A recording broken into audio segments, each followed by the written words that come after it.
प्रधानी, भारत सरकार की मंत्रिपरिषद में मेरे साथी, यहीं के सांसद डॉक्टर जितेंद्र सिंह जी,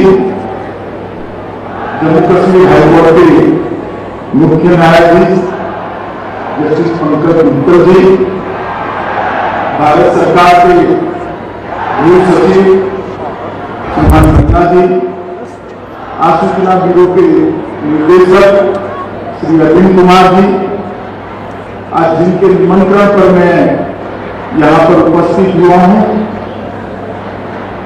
सीआरपीएफ के डीजी श्री कुलदीप सिंह जी, मुख्य सचिव जम्मू और कश्मीर, और आज इस शानदार परेड में जिन्होंने हिस्सा लिया है और अन्यथा भी उपस्थित है, सभी सीआरपीएफ के मेरे प्यारे जवान भाइयों बहनों, उनके परिवारजनों, प्रिय बच्चों, पत्रकार और छायाकार मित्रों, आज सीआरपीएफ के लिए और देश की सुरक्षा के लिए जुड़े हुए सभी संगठनों के लिए बहुत हर्ष का विषय है कि आज सीआरपीएफ अपनी 83वीं वर्षगांठ मना रहा है।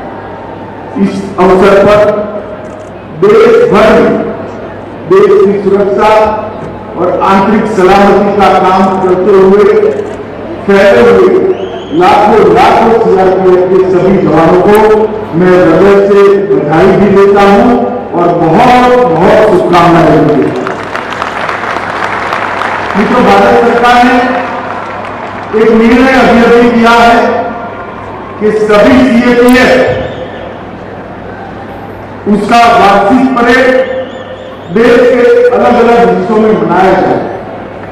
इसके पीछे उद्देश्य यह है कि देश की सुरक्षा, सीमाओं की सुरक्षा और आंतरिक सुरक्षा में लगे हुए सभी सीएपीएफ संगठन अलग अलग हिस्सों में जाकर देश की जनता से आत्मीय संबंध बनाए और देश की संस्कृति के साथ घुल मिलकर अपने आप को सदैव ड्यूटी के लिए समर्पित करें। इसी कार्यक्रम के तहत आज सीआरपीएफ की वार्षिक परेड ऐतिहासिक शहर जम्मू में आयोजित की गई।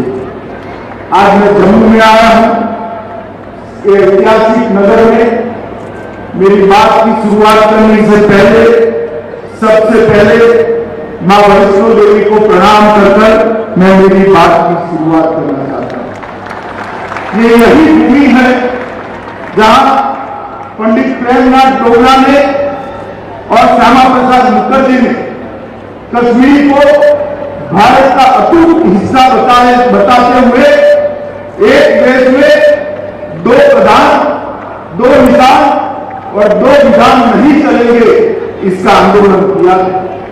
और हमारे देश के नेता श्यामा प्रसाद मुखर्जी का बलिदान भी इसी धरती पर इसी आंदोलन को करते करते हुआ है। आज मुझे आनंद है कि मोदी जी के नेतृत्व में श्यामा प्रसाद मुखर्जी और पंडित प्रेमनाथ डोगरा दोनों के स्वप्न आज पूरे हुए हैं और आज एक निशान, एक विधान और एक प्रधान का स्वप्न पूरा हुआ। मित्रों, आज सीआरपीएफ के स्थापना दिन पर 340 सीआरपीएफ के जो बलिदानियों ने बलिदान दिया है स्थापना से लेकर आज तक, और देश की सीमाओं की सुरक्षा करते हुए बाद में देश की आंतरिक सुरक्षा करते हुए नक्सलवाद, आतंकवाद के खिलाफ लड़ते हुए, कौमी दंगों को निपटते हुए वो सभी सीआरपीएफ के जवानों को आज मैं देश की जनता की ओर से बहुत विनम्र श्रद्धांजलि भी देना चाहता हूं और उनके परिवारों के बलिदान को देश की जनता हमेशा हमेशा के लिए याद रखेगी और देश का इतिहास जब भी लिखा जाएगा ये 2340 बलिदानी, उनका बलिदान सुवर्ण अक्षर से लिखा जाएगा। इसका आश्वासन मैं उनके परिवारजनों को देना चाहता हूं। आज जिनको अपने उत्कृष्ट प्रदर्शन के लिए अलग अलग प्रकार के अवार्ड मिले हैं, उनको मैं हृदय से बधाई देना चाहता हूं और जिनको मरणोपरांत अवार्ड मिले हैं, वो परिवारजनों को मैं ये कहना चाहता हूं कि आपके बेटे के, आपके पति के, आपके भाई की शहादत कभी विफल नहीं जाएगी। ये देश युगों युगों तक उनकी शहादत को याद रखेगा। मित्रों, सीआरपीएफ ने एक जो परंपरा खड़ी की है, अपने आप का विचार करे बगैर, अपने आप का विचार करे बगैर देश का विचार करना, देश की सुरक्षा का विचार करना, ये परंपरा को मुझे विश्वास है सीआरपीएफ के सभी जवान आगे ले जाएंगे और सुदृढ़ करेंगे। हम सभी का आज के दिन यही संकल्प होना चाहिए। सीआरपीएफ केवल एक सीएपीएफ के रूप में नहीं है, देश का बच्चा बच्चा सीआरपीएफ के जवानों की सीख, समर्पण, बलिदान और त्याग की भावना की सराहना करता है। बचपन से मैंने देखा है, कोई भी दंगा हो, सीआरपीएफ के जवान आते ही लोगों के मन में ये आश्वस्ति हो जाती है कि अब दंगा शांत हो जाएगा, अब परिस्थिति को सीआरपीएफ संभाल लेगा। ये आश्वस्ति वैसे ही नहीं हुई, अनेक सालों की परिश्रम और उज्जवल इतिहास के आधार पर ये आश्वस्ति होती है। चाहे नक्सल एरिया हो, चाहे कश्मीर के अंदर पाक प्रेरित आतंकवादियों का सामना करना हो, चाहे उत्तर पूर्व के अंदर अशांति फैलाने वाले ग्रुपों को समाप्त कर शांति को बहाल करना, ये तीनों क्षेत्र में सीआरपीएफ ने बहुत सराहनीय भूमिका निभाई। और मैं विश्वास के साथ कह सकता हूं, जिस प्रकार से मोदी जी के प्रधानमंत्री बनने के बाद कश्मीर, माओवादी क्षेत्र और उत्तर पूर्व में जिस दृढ़ता के साथ सीआरपीएफ ने काम शुरू किया है, मुझे विश्वास है कि कुछ ही सालों के अंदर ये तीनों क्षेत्र के अंदर शायद सीआरपीएफ को बहाल करने की जरूरत ही न हो। चीर शांति का एक साम्राज्य तीनों क्षेत्र में हम बना पाएंगे, इसका मुझे विश्वास है। और अगर ये होता है तो उसका मुख्य श्रेय सीआरपीएफ के जवानों को ही जाएगा।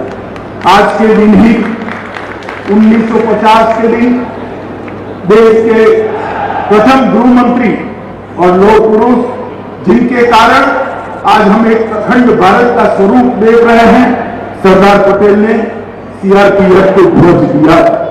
और आज वहीं से शुरू हुआ यह संगठन 246 बटालियन और 3,25,000 के जवानों के बल के साथ देश का सबसे बड़ा सशस्त्र बल बनकर उभरा है, जिसकी विश्वसनीयता न केवल देश, दुनिया में जिसकी विश्वसनीयता का लोहा लेने के लिए एक भी सशस्त्र संगठन तैयार नहीं है, इसका मुकाबला नहीं कर सकता है।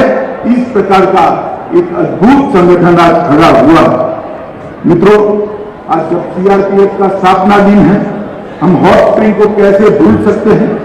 21 अक्टूबर 1959 को चीनियों ने जब हमला किया, सीआरपीएफ के कुछ जवान मामूली से शस्त्र बल के साथ अनुपात में बहुत कम संख्या के साथ भीड़ गए और देश की एक एक इंच जमीन के लिए वीरता से लड़कर अपने प्राणों का बलिदान दिया।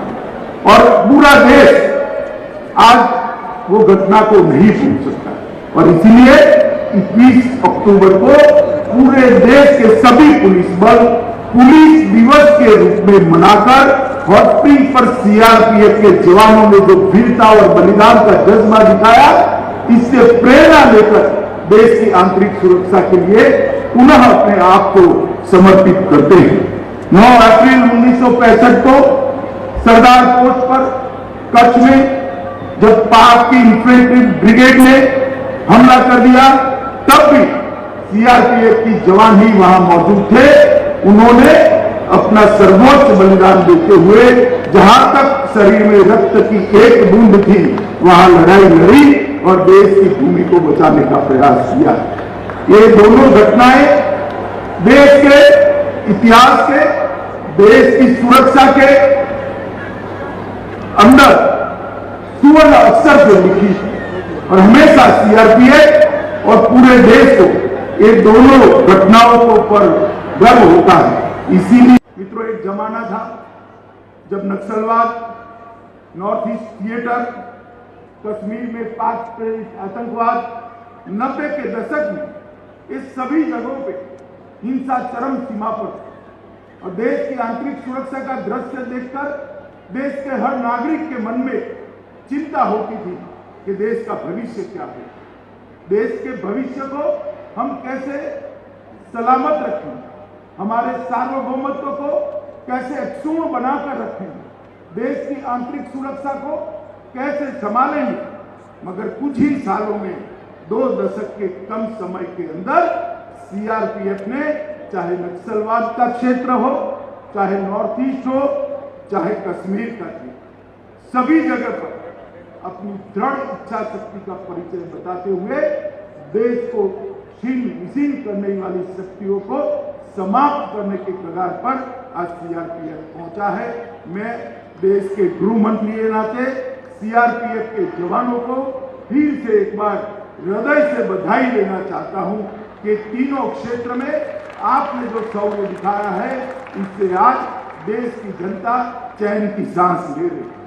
मित्रों, लोकतंत्र का उत्सव होता है चुनाव। चुनाव ही हमारे संविधान के, लोकतंत्र के परिप्रेक्ष्य की पूर्ति करता है और निष्पक्ष और निर्भीक चुनाव, मत की अभिव्यक्ति निर्भीक रूप से हो, वो चुनाव की आत्मा होती है। और देश में जब कभी भी, चाहे विधानसभा के चुनाव हो, चाहे लोकसभा के चुनाव, जब कभी भी चुनाव होते हैं, देश के अंदर सबसे बड़ी ड्यूटी का निर्वहन करने वाला जो सशस्त्र बल होता है तो अपना सीआरपीएफ होता है। और देश के अंदर लोकतंत्र को सुरक्षित रखने के लिए भी सबसे बड़ा योगदान सीआरपीएफ का है, क्योंकि निर्भीक चुनाव और निर्भीक मत की अभिव्यक्ति के बगैर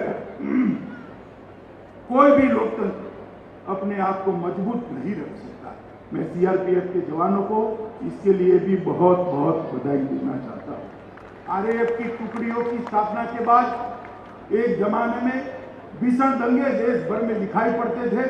आरएएफ ने कम से कम बल प्रयोग के साथ दंगों को कंट्रोल करने की, दंगों पर काबू पाने की नई पद्धतियां भी विकसित की है और वो पद्धतियों के अंदर महारत भी हासिल की। दृढ़ता इतनी ही है जितनी होनी चाहिए, मगर कम से कम बल प्रयोग के साथ दंगाइयों को एक प्रकार की नई कला से आरएएफ शांत करने में बहुत विश्वासपूर्ण तरीके से आज सफल हुआ है। और मैं देश के दंगों का इतिहास कोई भी देखेगा तो उसके 2 हिस्से जरूर दिखाई पड़ेंगे, आरएएफ की स्थापना के पहले के दंगे और आरएएफ की स्थापना के बाद के दंगे। मैं निश्चित रूप से कह सकता हूं कि आरएएफ की स्थापना के बाद देश में दंगों को बहुत कम करने में रैपिड एक्शन फोर्स को सफलता मिली। और रैपिड एक्शन फोर्स ने इसके साथ साथ स्टेट की रिजर्व पुलिस को भी ट्रेन करने का एक अभियान चलाया। इससे एक वाक्यता के साथ रैपिड एक्शन फोर्स और स्टेट की रिजर्व पुलिस दोनों साथ में मिलकर काम करते हैं, इसके बहुत अच्छे परिणाम मिले। मित्रों, ये आजादी का अमृत महोत्सव का वर्ष हमारे देश के प्रधानमंत्री जी ने आजादी के अमृत महोत्सव में 130 करोड़ के देश के सामने एक लक्ष्य रखा है कि जब हम आजादी की शताब्दी मनाते हो उस वक्त हर क्षेत्र के अंदर दुनिया में देश प्रमुख स्थान पर, चाहे आर्थिक क्षेत्र हो, चाहे सुरक्षा का क्षेत्र हो, चाहे शिक्षा का क्षेत्र हो, चाहे आपसी सद्भाव का क्षेत्र हो, चाहे सांस्कृतिक विरासत को आगे ले जाना हो, चाहे रिसर्च एंड डेवलपमेंट को बढ़ाना हो, चाहे इंफ्रास्ट्रक्चर को मजबूत कर हर गांव तक, हर घर तक इंफ्रास्ट्रक्चर पहुंचाना। अगर ये करना है तो देश के अंदर $5 ट्रिलियन की इकोनॉमी का लक्ष्य हमारे प्रधानमंत्री जी ने देश के सामने रखा है। और मैं मानता हूं $5 ट्रिलियन की इकोनॉमी का लक्ष्य तभी सिद्ध हो सकता है जब देश की आंतरिक सुरक्षा मजबूत हो और आंतरिक सुरक्षा के बारे में हम सुनिश्चित हैं। और सीआरपीएफ की इसमें बहुत बड़ी भूमिका है। मैं आज डीजी सीआरपीएफ को जरूर कहना चाहता हूं, जैसे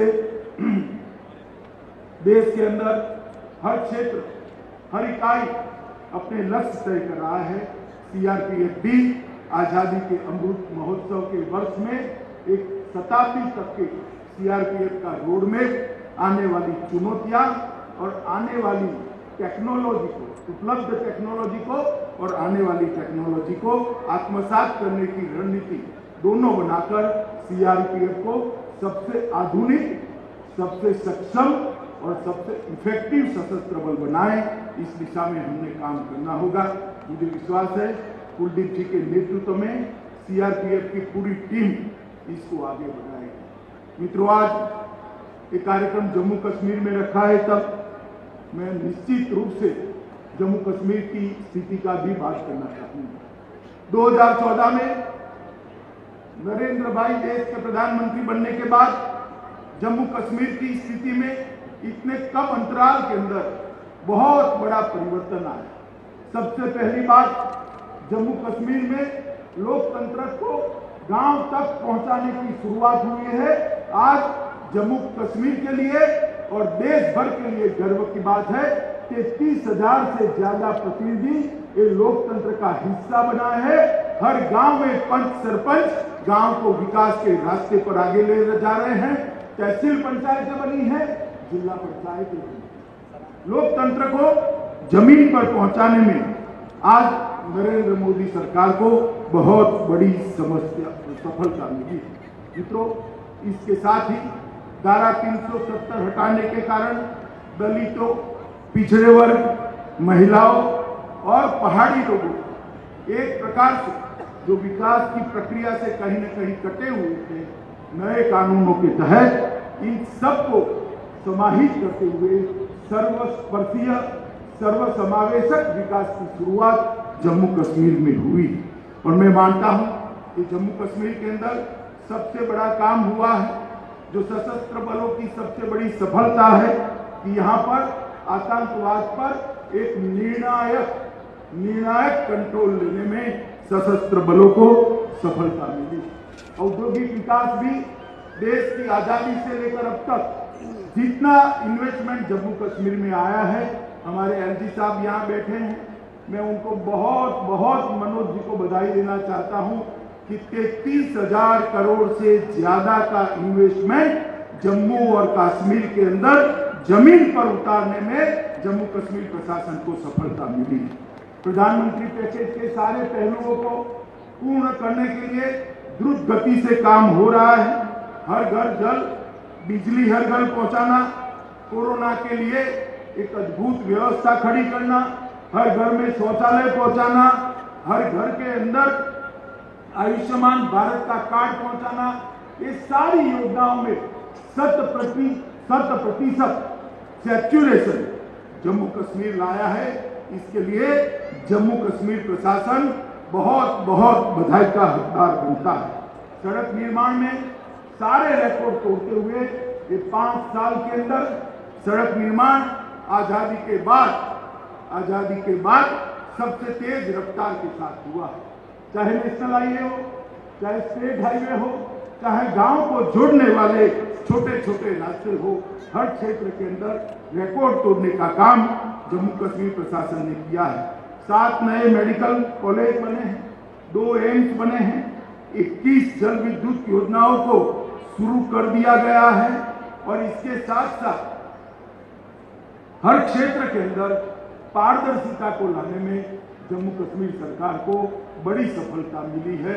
आजादी के बाद पहली बार भ्रष्टाचार के विरोध में एक बहुत बड़ा अभियान दोनों प्रकार से, भ्रष्ट लोगों को नसीहत करने का भी अभियान लिया गया और सिस्टम के अंदर से, प्रशासन के अंदर से भ्रष्टाचार कैसे नाबूद हो, इसके लिए भी एक बहुत बड़े बदलाव करने का काम जम्मू कश्मीर प्रशासन ने किया है।